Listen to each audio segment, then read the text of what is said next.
రాళ్లు వేసే పరిస్థితి నర్సరావుపేటలో ఎమ్మెల్యే ఇంటి మీదకు వెళ్లి దూకి కార్లు పగలగొట్టి చేసినటువంటి సందర్భం. అదేవిధంగా నాకు సంబంధించి నా చీఫ్ ఎలక్షన్ ఏజెంట్ నా సన్నిలా వెళితే కారు మొత్తం పగలగొట్టారు. కంప్లైంట్ చేస్తే పోలీసులు రారు, కేసు రిజిస్టర్ చేశారు. దీనికి పోటీగా మనం కేసు రిజిస్టర్ చేయాలని ఒత్తిడి చేస్తూనే దర్జీ చేయాలనుకుంటున్నారు. ఎందుకంటే ఆ కారు అద్దాలు బయలుపోయినాయి కదా, మాలుడు కంప్లైంట్ ఇచ్చాడు కదా. మాలుడు కంప్లైంట్ ఇస్తే వాళ్ళు కూడా మా ఇంకో కంప్లైంట్ ఇచ్చి వాళ్ళు తీసుకోమంటున్నారు. ఇక్కడ ఒక సిఐ గారు ఉన్నాడు, ఆ రాంబాబు, దాన్ని కూడా రిజిస్టర్ చేయాలనుకుంటున్నాడు. ఇది ఇంత దారుణంగా ఫెయిల్యూర్ ఆఫ్ ది పోలీస్, దారుణంగా ఫెయిల్యూర్ అయ్యి ఎన్నికల సమయంలో ఫెయిల్యూర్ అయింది ఇక్కడ పల్నాడులో పోలీస్ వ్యవస్థ. నేను ఇంతకు ముందు కూడా ఆరోపణ చేశాను. ఇవాళ కూడా సిట్ అధికారులని ఎవరైతే వినీత్ బ్రిజ్వాల్ నాయకత్వంలో ఒక సిట్ ఫామ్ చేశారో ఎన్నికల కమిషన్, ఆ బృందాలన్నీ కూడా తిరిగి ఇవాళ ఏం జరుగుతుంది, ఎలా జరిగింది అనే దాని మీద విచారణ చేస్తూ ఉన్నారు. నేను నర్సరావుపేట వెళ్ళి ఆ బృందాన్ని కలవటం జరిగింది. వారికి చాలా వివరంగా నేను ఎక్స్ప్లెయిన్ చేశాను. నేను చెప్పినటువంటి ఇన్పుట్స్ కూడా తీసుకోమని చెప్పాను. ముఖ్యంగా పోలీసు వారు లోయర్ లెవెల్లో తెలుగుదేశంతో కొయ్యలేపారు. They have taken money from TDP people.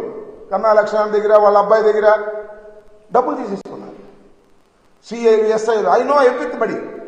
కొంతమంది తీసుకోలేదని కూడా అది వేరే అంశం. అందరూ నేను ఒకటి మనవి చేశాను పోలీసు వారికి కూడా, ఆ సిట్లో ఉన్న వారికి కూడా, మీరు తెలుసుకోదలుచుకుంటే పోలీసు వారు చేసిన తప్పులు కానీ లంచాలు కానీ 5 నిమిషాల్లో మీరు తెలుసుకునేటువంటి అధికారం మీకుంటుంది, తెలుసుకోగలిగిన శక్తి కూడా మీకుంటుంది అని ఈ సందర్భంగా నేను వారికి చెప్పాను.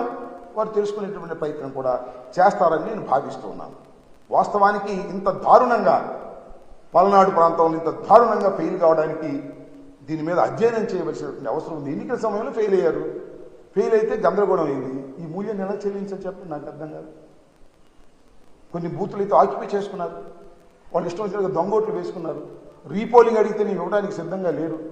ఇంత దుర్మార్గమైనటువంటి పరిస్థితులు ఎందుకు కల్పించబడ్డాయో ఒకసారి ఆలోచన చేయవలసినటువంటి అవసరం ఉందని నేను సిట్ అధికారులకు వివరంగా చెప్పడం జరిగింది.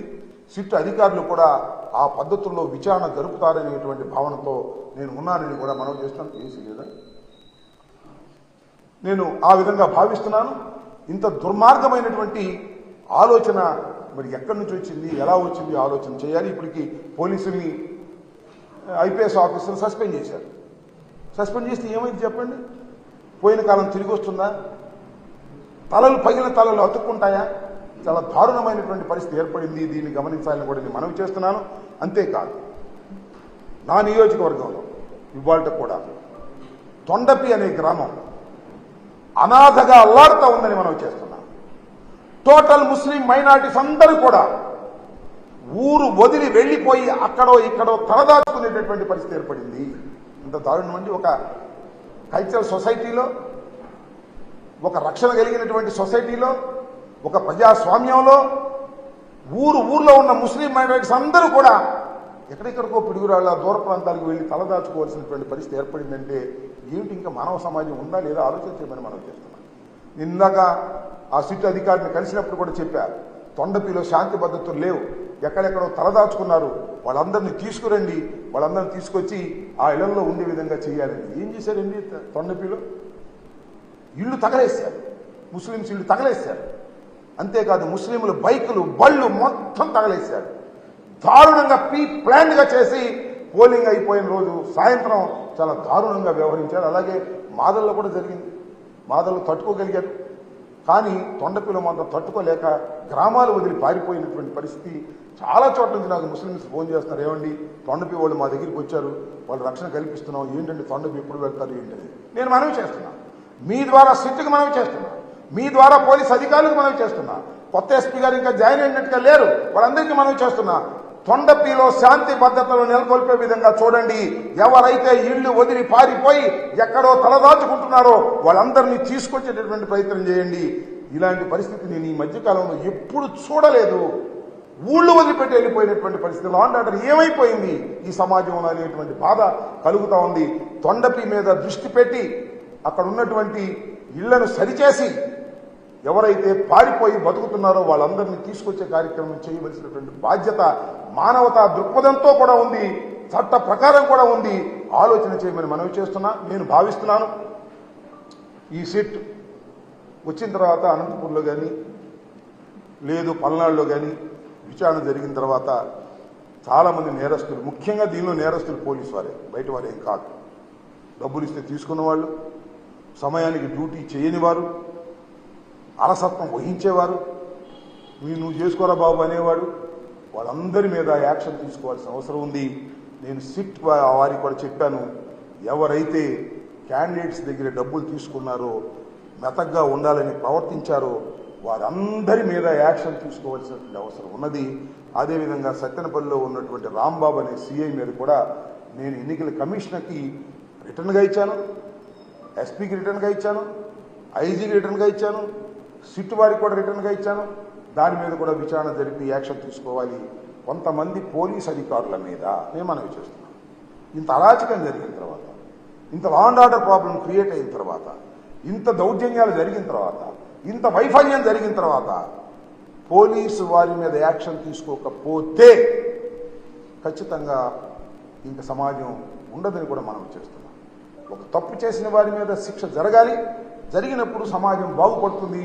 మళ్ళీ భయం వేస్తుంది, ఎస్ మనం డ్యూటీ సరిగ్గా చేయకపోతే ఇంకా మనకు శిక్ష తప్పదు అనేటువంటి భావన కలిగే విధంగా ఈ సిట్ న్యాయం చేస్తుందని, ఖచ్చితంగా ఎవరైతే పోలీసు అధికారులు అలసత్వంతో ఉన్నారో, ఎవరైతే కరప్ట్ అయ్యి డ్యూటీని చేయలేదో వాళ్ళందరి మీద వేటు వేయవలసిన అవసరం ఉంది.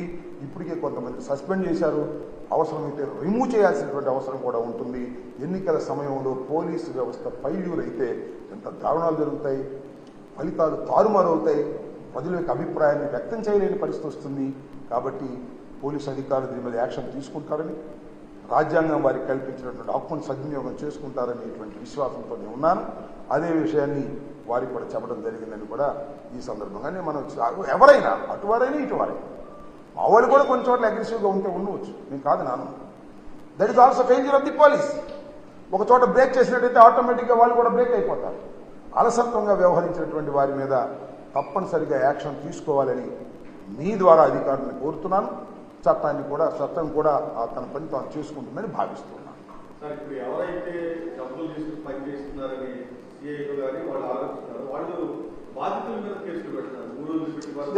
ఏంటంటే ఎవరైతే తెలుగుదేశం దగ్గర డబ్బులు తీసుకుని యాక్ట్ చేస్తున్నారో ఇప్పుడు ఏం చేస్తున్నారంటే, చిన్న విషయం, ఒక జెన్యూన్ కేసు ఉందనుకో, genuine case counter case false case పెట్టిస్తున్నాడు. ఈ police officer for example Rambabu అన్ని ఎస్ఐలకి ఫోన్ చేసి ఆ కేసు రిజిస్టర్ చేయండి, ఈ కేసు రిజిస్టర్ చేయండి అని చెప్తున్నాడు. ఇప్పుడు నేను అడుగుతా ఉన్నా, ఎలక్షన్ రోజు జరిగినటువంటి ఒక దౌర్జన్యం మీద ఫర్ ఎగ్జాంపుల్ నేను ఒక కంప్లైంట్ ఇచ్చాను, అది రిజిస్టర్ చేశాను. నన్ను ఇబ్బంది పెట్టాలని ఇవాళ కంప్లైంట్ తీసుకొస్తున్నారు. కంప్లైంట్ తీసుకొస్తే అర్థం అయిపోతుంది కదా, పోలీసు వారికి అర్థం కదా.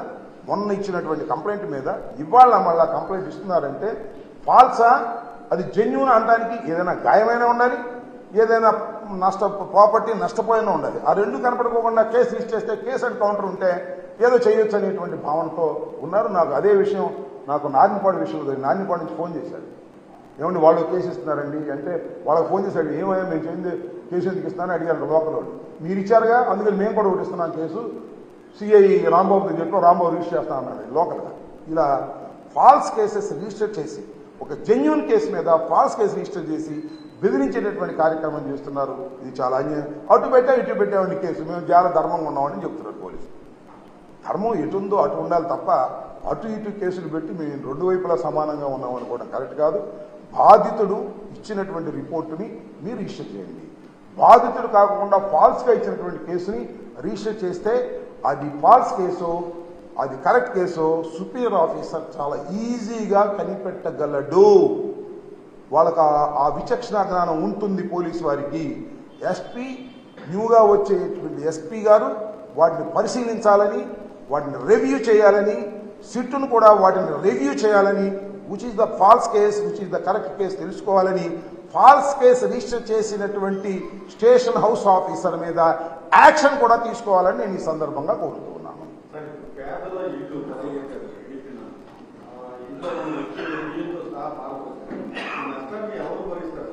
విల్ సీ లేటర్ నేను చూద్దాం. ఇప్పుడు ఫర్ ఎగ్జాంపుల్ తొండపి ఉంది, తొండపిలో అంతా ముస్లిమ్స్ పాపం, ఏ రోజుకి ఆ రోజు రెక్కాడితే కానీ డొక్కాడినటువంటి ప్రజానీకం వారి మొత్తాన్ని, వారి వాస్తవాన్ని ధ్వంసం చేశారు. ఇళ్ళు పాల్గొట్టారు, ట్రాక్టర్లు కాల్చారు, స్కూటర్లు, బళ్ళు, టూ వీలర్స్ మొత్తం కాల్చారు, ఇంట్లో వస్తువులన్నీ కాల్చారు. వారికి ఏదో ఒక ఆర్థిక సహాయం ప్రభుత్వం వైపు నుంచో పార్టీ వైపు నుంచో చేయాల్సిన అవసరం ఉంది. దాని మీద కూడా ఆలోచన చేస్తాం. తప్పనిసరిగా నేను మనవి చేస్తున్నా, చెప్పడం కొద్దిగా అతిశక్తి ఉంటుందేమో కానీ జగన్మోహన్ రెడ్డి గారు మనం చెప్పాడు కదా, ఏమీ తేడా ఉండదు. 4వ తారీఖు పోలింగ్ అయిన తర్వాత 9వ తారీఖు జగన్మోహన్ రెడ్డి గారు విశాఖపట్నంలో ముఖ్యమంత్రిగా ప్రమాణ స్వీకారం చేయబోతున్నాడు. మళ్ళా వచ్చేది జగన్మోహన్ రెడ్డి గారే. ఎన్ని కుట్రలు ఎన్ని కుతంత్రాలు చేసినా జగన్మోహన్ రెడ్డి గారే మళ్ళా ఈ రాష్ట్రానికి ముఖ్యమంత్రి అవుతారు. ఒకటి చెప్తున్నా, పొద్దున్నే ఉదయాన్నే బయలుదేరి వచ్చారు, తండోపతండాలుగా జనం వచ్చారు, మహిళలు వచ్చారు, వృద్ధులు వచ్చారు, వర్కింగ్ క్లాస్ అంతా కూడా వచ్చారు. దేనికోసం వచ్చారప్ప? చంద్రబాబు నాయుడు గారు గొప్పతనం నుంచి వచ్చారా? చంద్రబాబు నాయుడు గారు అద్భుతమైన పరిపాలన నుంచి వచ్చారా? అబ్బో చంద్రబాబు నాయుడు దేవుడు ఓటేద్దామని వచ్చారా? No no. జగన్మోహన్ రెడ్డి నా బిడ్డ, అమ్మ వడిచాడని వచ్చారు. జగన్మోహన్ రెడ్డి నా బిడ్డ, వృద్ధాప్య పెన్షన్ ఇచ్చాడు అని వచ్చారు. డోక్రా అమ్మాయిలు రుణమాఫీ ఇచ్చారని వచ్చారు. రైతు భరోసా నుంచి వచ్చారు. నా బిడ్డను మళ్ళా గెలిపించుకోవాలనేటువంటి కుతూహలంతో లక్షలాది మంది కోట్లాది మంది ఓటర్లు ఉదయంనే బారు తీరారంటే అది ప్రభుత్వ అనుకూలత తప్ప ప్రభుత్వ వ్యతిరేకత కాదు. Note it. 4వ తారీఖున మళ్ళా చూస్తారు మీరు. జగన్మోహన్ రెడ్డి గారు అద్భుతమైనటువంటి మెజార్టీతో గెలవబోతున్నాడు. పాజిటివ్ ఓటు చాలా అద్భుతమైనది. చాలా మంది అంటున్నారు, ఏమండి పోయినసారి కన్నా పోలింగ్ బాగా పెరిగిందా, ప్రభుత్వ వ్యతిరేకత ఉంటుందని ఆశపడుతున్నారు వాళ్ళు. నేను మనవి చేస్తున్నా, 2014లో తెలంగాణలో కేసీఆర్ వచ్చాడు. 2018లో జరిగింది మనకన్నా ముందు, 1 సంవత్సరం ముందో 1 6 నెలల ముందో. 2014లో ఉన్న ఓట్ల శాతం కన్నా 2018లో ఓట్ల శాతం పెరిగింది. మళ్ళా కేసీఆర్ వచ్చాడు. ఇక్కడ కూడా ఓట్ల శాతం పెరిగింది. మళ్ళా జగన్మోహన్ రెడ్డి అధికారంలోకి వస్తాడు. దానిలో ఏ విధమైన సందేహము లేదు. ప్రజలు ఉదయాన్నే లేచి వచ్చి జగన్మోహన్ రెడ్డి గారి గుర్తు ఫ్యాన్కు వేసి తృప్తిగా ఇంటికి వెళ్లాలనేటువంటి ఉద్దేశంతో వచ్చి గంటల తరబడి సైతం లైన్లో నిలబడ్డారనే విషయాన్ని దయచేసి మర్చిపోవద్దని మనవి చేస్తున్నా. జగన్మోహన్ రెడ్డి గారే మళ్ళా ముఖ్యమంత్రిగా కాబోతున్నారు.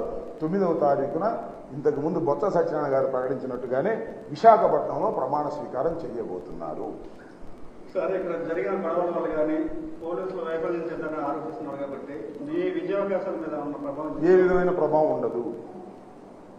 నా విద్యావకాశాల మీద కానీ లేదా వైఎస్ఆర్ కాంగ్రెస్ పార్టీ విజయావకాశాల మీద కానీ ఏ విధమైన ప్రభావం చూపలేదు. కొన్ని చోట్ల సైక్లింగ్ లాగా రిగ్ చేసుకున్నాడు. ముఖ్యంగా నార్నిపాడు, చీమలమర్రి, దమ్మాలపాడు గ్రామాల్లో వాటి మీద నేను రీపోలింగ్ అడిగాను. ఎలక్షన్ కమిషన్ రీపోలింగ్కి సుముఖంగా లేదు ఎవరని చెప్పారు. దీన్ని అవసరమైతే I will go to the court also. నాకేం ఓటమి భయంతో కోర్టుకు వెళ్తున్నాను అనుకోకండి.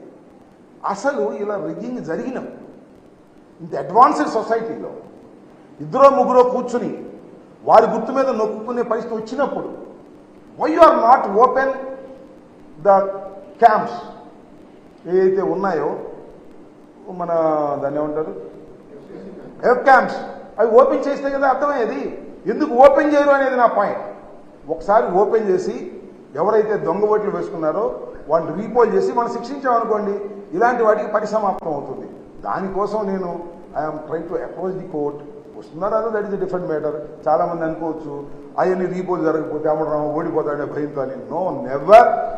అత్యధికమైన మెజార్టీతో నేను మళ్ళా చెప్తున్నా, పోయినసారి కన్నా ఒక్క ఓటైనా ఎక్కువ వస్తేనే అది నా నైతిక విజయం, లేకపోతే నా నైతికంగా విజయం కానట్టు లెక్క అని కూడా మరొకసారి ఐఎమ్ రీటరేటింగ్. మీరు అనుకుంటున్నారు ప్రజలు ఎంత అద్భుతంగా ఉన్నారో. నా మనసుకు తెలుసు, నా కళ్ళకు తెలుసు. ప్రతి ఊరు తిరిగాను, ప్రతి చోటకి వెళ్ళాను. ప్రజలు అద్భుతంగా జగన్మోహన్ రెడ్డి గారికి ఓటు వేయాలని అనుకుంటున్నారు. అందువల్ల నాకు ఓటు వేశారు. నేను అద్భుతమైన మెజార్టీతో గెలుపొందుతాయని కూడా మనవి చేస్తున్నాను. సార్, ఈ మధ్య ప్రచారం జరుగుతుంది, రెడ్డి సామాజిక వర్గం మీకు సపోర్ట్ చేయలేదన్నా? ఇవన్నీ ఆ సామాజిక వర్గం ఈ సామాజిక వర్గం, I don't comment all these things. అన్ని సామాజిక వర్గాలు జగన్మోహన్ రెడ్డి గారి వైపే ఉన్నాయి.